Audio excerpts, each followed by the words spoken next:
Dans cette vidéo, on va parler de la densité des nombres rationnels dans l'ensemble des réels.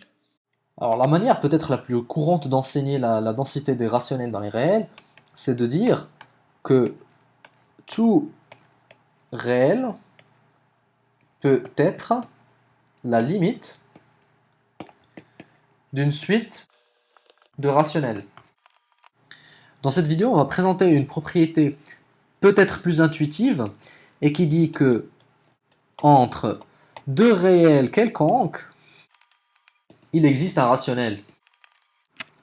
De manière plus visuelle, si R1 et R2 sont deux réels, on peut toujours s'arranger pour mettre entre les deux un nombre qui soit rationnel, c'est-à-dire qui soit le quotient de deux entiers. Et ceci, quelle que soit la distance qui sépare R1 et R2, aussi petite soit-elle, du moment que R1 et R2 soient différents entre les deux. Alors, l'erreur la plus intéressante à faire ici, c'est de se dire, si je prends la moyenne de R1 et R2, est-ce que c'est un rationnel entre les deux? Alors, pas forcément. Dans certains cas, oui. Par exemple, si je prends 1 moins racine de 2 et 1 plus racine de 2, ils ne sont pas rationnels, mais leur milieu, c'est 1 en fait. Et c'est un entier, c'est même plus qu'un rationnel. Eh bien, on va s'inspirer de cette erreur-là pour construire, ou pour au moins visualiser avec une dichotomie, comment en partant de R1 et R2, on va trouver un rationnel qui va se trouver entre les deux. Alors, le cas le plus facile à traiter, c'est quand la distance entre R1 et R2 est très grande, disons supérieure à 1. Dans ce cas-là, il existe un entier entre R1 et R2 et cet entier appartient au rationnel. Et le problème est résolu. Prenons le cas le plus difficile. Si la distance entre R1 et R2 est plus petite que 1, alors on peut mettre R1 et R2 entre deux entiers successifs.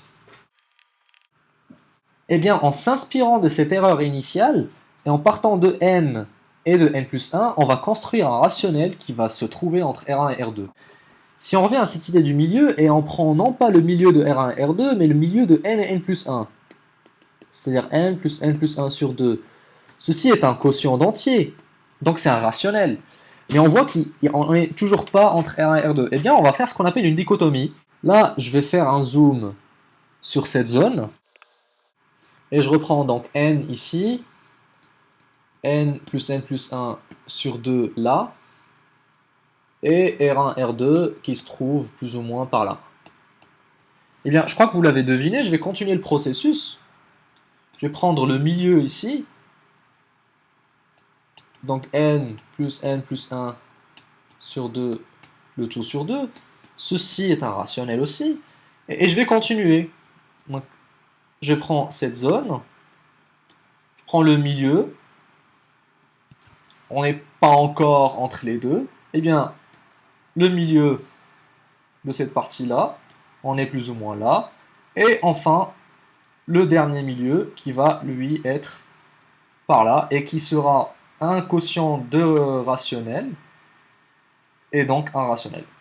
Et on tient donc là un nombre qui appartient à Q, tel que ce nombre-là se trouve entre R1 et R2. Alors bien entendu, on peut se poser la question, mais qu'est-ce qui nous garantit que cette dichotomie va finir par tomber entre R1 et R2? Alors si vous êtes intéressé, je vous suggère de raisonner par absurde, de supposer que cette dichotomie n'aboutit jamais au milieu du R1 et R2, et vous allez par vous-même trouver une contradiction.